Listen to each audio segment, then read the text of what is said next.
In a seismic political development that has shaken South Africa to its core and reverberated across the world, the African National Congress, ANC, has been thrown into fresh turmoil following the detention of one of its most powerful insiders. ANC chairperson Gwede Mantashe, long regarded as President Cyril Ramaphosa's closest advisor and one of the party's most influential figures, has been arrested overseas on grave charges of international corruption. The detention, carried out by international law enforcement officials during what was believed to be a discreet diplomatic trip to an undisclosed European nation, stunned political circles and immediately set off speculation about its wider implications for the ANC and the presidency itself. The arrest forms part of a sweeping multinational anti-corruption initiative that has reportedly been years in the making. According to foreign media outlets and diplomatic sources, the operation represents collaboration between European and African law enforcement bodies, international financial regulators, and global anti-corruption watchdogs. The allegations against Mantashe are severe. They center on a complex web of illicit financial transactions, including the laundering of government funds through offshore accounts and the abuse of political authority to secure lucrative state contracts for personal gain. Insiders familiar with the investigation claim that Mantashe stood at the center of these schemes for years, funneling tens of millions of dollars into secretive trusts and shell entities designed to disguise their origin.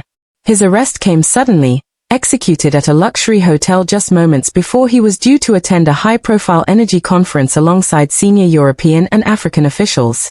Police, acting on a sealed international warrant, moved swiftly, catching Mantashe off guard and blindsiding the South African government. Sources revealed that the warrant had been authorized months earlier following painstaking investigations, bolstered by whistleblower testimony from inside South Africa, detailed forensic audits, and intelligence leaks from notorious offshore banking havens. The case paints a damning picture. Mantashe is accused of orchestrating a vast network of shell corporations, offshore accounts, and fraudulent contracts used to siphon public funds. The money trail is believed to stretch across several countries and involve both inflated government tenders and private kickbacks. These findings raised red flags among global regulators, ultimately drawing in Interpol. "This arrest has been a long time coming," said a senior official with the European Anti-Corruption Task Force. "The evidence doesn't just implicate Mantashe. It points to a broader network of senior figures in southern Africa who appear to have systematically exploited public resources for personal enrichment." Back home, the fallout was immediate and profound. At Lutherley House, the ANC's headquarters in Johannesburg, panic reportedly spread among senior leadership. Some officials switched off their phones, cancelled public appearances, or quietly left the country. Staffers were seen shredding documents, erasing sensitive computer files, and scrambling to assess what other secrets investigators might already possess. "The fear is not only about what Mantashe might say," one ANC insider explained. "It's about what international investigators already know. We were warned for years to clean up our act. Now that the hammer has fallen, no one knows who's next." The arrest has placed President Ramaphosa under immense pressure. His continued silence has only fueled rumors, while opposition parties and civil society groups demand urgent transparency and accountability. Critics argue that Mantashe operated openly under Ramaphosa's watch, and the president's reputation as a reformer committed to fighting corruption now hangs in the balance. Analysts caution that unless he takes decisive action, Ramaphosa risks being remembered not as a leader of renewal, but as one who presided over the entrenchment of rot. The opposition wasted no time in seizing the moment. The Democratic Alliance, DA, called for an urgent parliamentary inquiry into Mantashe's dealings, demanding the public release of the international arrest warrant and all related evidence. "This is not just about Gwede Mantashe," declared DA leader John Steenhuisen. "It is about a culture of impunity that runs through the ANC from top to bottom. South Africans deserve to know who else is implicated, what has been hidden, and what the president intends to do about it." The Economic Freedom Fighters, EFF, under Julius Malema, went further, issuing a blistering statement likening the ANC to a criminal cartel. "This proves what we have said all along," Malema thundered. "The ANC has turned the state into a looting machine. If Ramaphosa does not act now, he will be remembered as the president who watched democracy rot under his nose." The public reaction has been swift and visceral.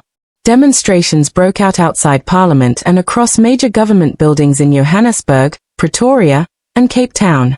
Student unions, anti-corruption NGOs, and civil society organizations are calling for a mass audit of ANC leadership, the seizure of illicit assets, and even travel restrictions on implicated officials.